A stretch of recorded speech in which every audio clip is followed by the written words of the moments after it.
Now, Pro Tip Tuesday with Mark Valliere. Hello everyone, thanks for tuning in for another edition of Pro Tip Tuesday. This week we got some cool stuff for you.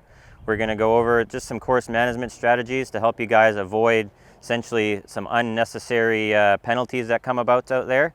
So we'll go over that, some pretty simple stuff, but I definitely believe that this will help you guys going forward for the rest of the season. So guys, today we really want to make sure we're picking smart targets out here, and it's important to understand what our dispersion rate would be. Dispersion rate is essentially, if we aim at the middle of the fairway, how far on either side are we going to miss it? Are we going to miss it 25 yards left or 25 yards right? That would be a 50-yard dispersion rate. So it's really important to understand how far on either side we generally miss it.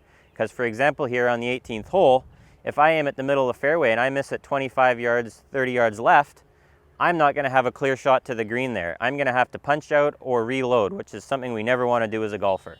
So instead, I'm going to aim more towards the right center of the fairway here because it allows me, regardless of if I miss it 25 yards left or 25 yards right, I'll still have a clear shot to the green, which is going to be much better than having to pull that second ball out of our bag and hit another shot.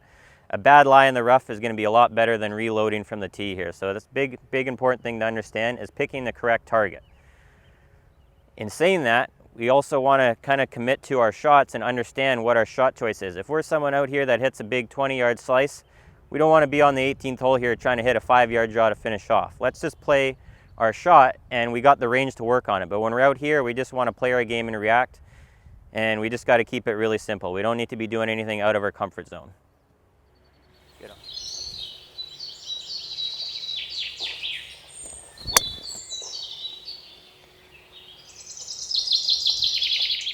All right, so on next edition of Pro Tip Tuesday, I'm going to give you guys a little teaser into what we're going to be doing. So not only today we covered just directionally where we want to aim as a target, but we also want to make sure we're leaving ourselves with the correct distance that's allowing our strengths to kind of come through and rise to the occasion.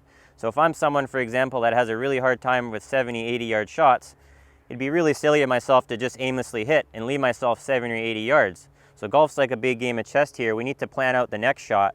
And if my strengths say at 100 to 110, I should be choosing a club that's allowing me to have 100 to 110 every time, rather than just taking that driver and now I've left myself in a situation where I'm not very comfortable or very skilled in that regards.